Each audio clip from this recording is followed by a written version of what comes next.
ஆண்டவர்கிட்ட இருக்கக்கூடிய பெரிய ஆசீர்வாதம் என்ன தெரியுமா? ஒருத்தனை புடிச்சிட்டா ஆண்டவருக்கு அவர் ஆசீர்வதிக்கிற மெத்தட் இருக்கு பாத்தீங்களா, அது அப்படியே அப்படி இருக்கும். அப்படி அள்ளி விடுவாரு. வானத்தின் பலகனியை திறக்கிறாருன்னு இருக்குல்ல, இருதயத்துக்கு ஏற்றவனை கண்டுட்டாரு, கொடுக்கணும்னு முடிவு பண்ணிட்டாருன்னு வச்சுங்களேன், அதெல்லாம் கணக்கே பார்க்க மாட்டார் நம்ம ஆண்டவர். சாலமோன் வந்து ஞானத்தை தான் கேட்டான். அந்த கேள்வி அவருக்கு என்னவாயிருச்சு? அந்த ஜெபம் பிடிச்சிருச்சு. உடனே சொல்றாரு, என்ன ஞானம் அதையும் கொடுக்குறேன், கேளாத ஐஸ்வர்யம் தரேன் வச்சுக்கோ அப்படிம்பாரு. ஆபிரகாம் கிட்ட கேட்பாரு, ஆபிரகாம், ஆண்டவரே இந்த தேசத்தை எனக்கு எப்போ தருவீங்க, எவ்வளவு தருவீங்க? உடனே ஆண்டவர் சொல்வார், தேசத்தின் நீளம் அகலம் எந்த மட்டுமோ அந்த மாதிரி நட அப்படிம்பார். அவர் எந்திரிச்சு கானானை நடப்பாரு. நடந்து முடிஞ்ச உடனே கர்த்தர் சொல்வாரு, எல்லையை நோட் பண்ணிக்க அப்படிம்பார். சரி ஆண்டவர், என்ன எல்லை? ஐப்ராத் நதி முதல் கொண்டு எகிப்தின் நதி வரைக்கும். இவர் எங்க இருக்கிறார் தெரியுமா? இஸ்ரவேல்ல இருக்கிறார், கானானுக்குள்ள.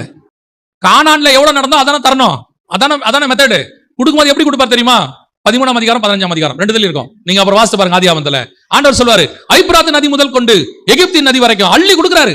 ஈராக்கை எடுத்துக்கோ, சிரியா எடுத்துக்கோ, லெபனான் எடுத்துக்கோ, இந்த பக்கம் ஈஜிப்ட பாதி எடுத்துக்க. ஆண்டவரே கானான் தானே நடந்த வச்சுக்க. அதான் நம்ம ஆண்டவர். ஆசீர்வதிக்க ஆரம்பிச்சார்னா இடம் கொண்டு போகாத மட்டுக்கு அமுக்கி குலுக்கி சரிந்து விழும்படி ஆசீர்வதிப்பார். இப்போ அந்த தேவன் அப்படிதான் இருக்கிறார்.